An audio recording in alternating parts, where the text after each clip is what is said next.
There's no official numbers on how many Bajau children are now working on the streets, but it's easy to find them.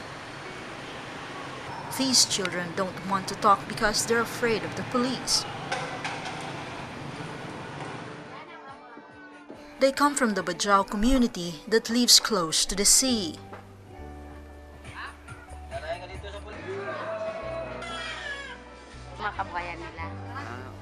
Near this is a government daycare center trying to provide an alternative education for young Bajaus.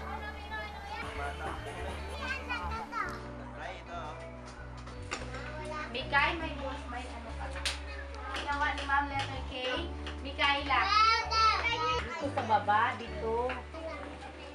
Doon sa dulo kami. Hindi talaga ako teacher, kaya lang parang nag-umpisa, parang gusto ko makatulong sa kapwa ko, na maging, yung makita din nila na may pagbabago din sa buhay. Hindi habang buhay mangingisda. Most of the children she teaches will finish preschool. Part of the battle is convincing parents to let their children come. Actually, minsan kasi mahirap. Kailangan ginagawa ko, katulad ngayon, sabi ko, paaralin yung anak niyo, may libre pagkain. Para kahit pa paano, hindi ka nag-ano mahirapan. Kasi may feeding program ngayon ng city government for 5 years. So, hinihikayat ko ngayon, awa ng Diyos, lahat naman sila ngayon pumapasok na. Pero pagka, yun nga, minsan katulad ngayon, bare months, hindi mo talaga may alis sa kanila na talagang tinatakasan ka kahit mag-ikot ka pa doon. Bare months talaga, akala nila Pasko naman din yun, pwede Only a few students will get a bachelor's degree and find work outside their community. 49-year-old Cesar Hailey is a Bajau father of 9. He used to fish but now works as a street cleaner. He earns more now, but it's still not enough to feed a whole family or to fulfill his dream of sending all the children to school. Kami po mga magulang medyo maedad na pag kami po ay gusto namin yung mga anak namin ganun pa rin ang kalagayan kagaya ng magulang nila po, natataguyod nila ang pamumuhay ikakabuti po. Sana po, pero wala na kayong pangtustos, kaya pinahinto namin ng iba po.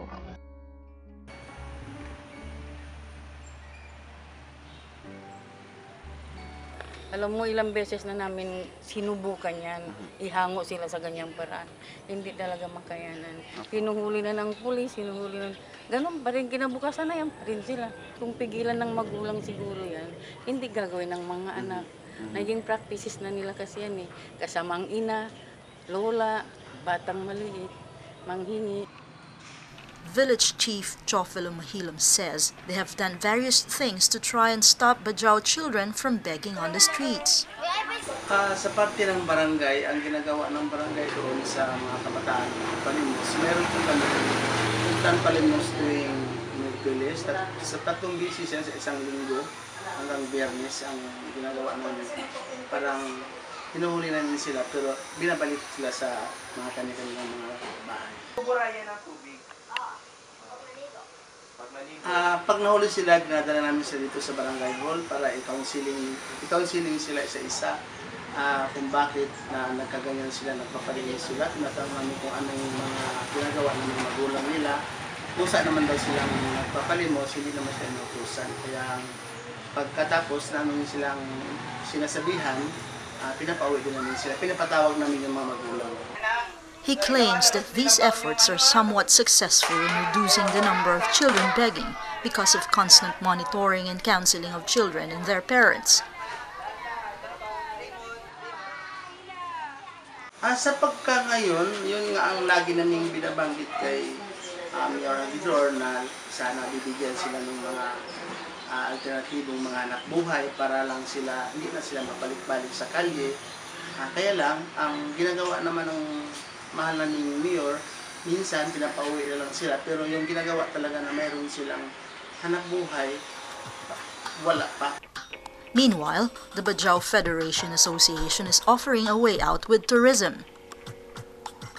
Nagtitinda rin ng perlas. Papabraidyo pa nga ako pag sila pinipigil sa pagtitinda. Kasi mostly yan, nagtitinda sila. Sabi ng tour guide, wag kayo dito ganyan-ganyan. Meron tayo puntahan mano. Ako ang nagipaglaban para sa kanila yan talaga. But teacher Nasuraya says parents need to be included more in the efforts.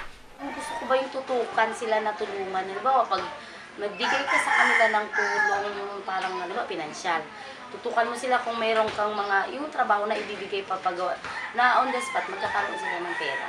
Yung bang halimbawa, may mga cooperative, yung tutok sa kanila talaga. Paano tulungan sila, paano umunlad yung na yun. Ang iba kasi pag nagbibigay dyan, palaguin mo to. Hindi nila tutulungan kung may paparaan ganito, ang gagawin nyo ganito. Yung isa-seminar mo sila. Tutok mo talaga siya. Eksklusibo sila lang. Huwag mo haluan ng Kristiyano, ng talagang sila lang.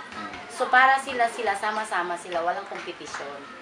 But for the moment, Teacher Nasuraya is happy that Bajau children are willing to learn how to read and write.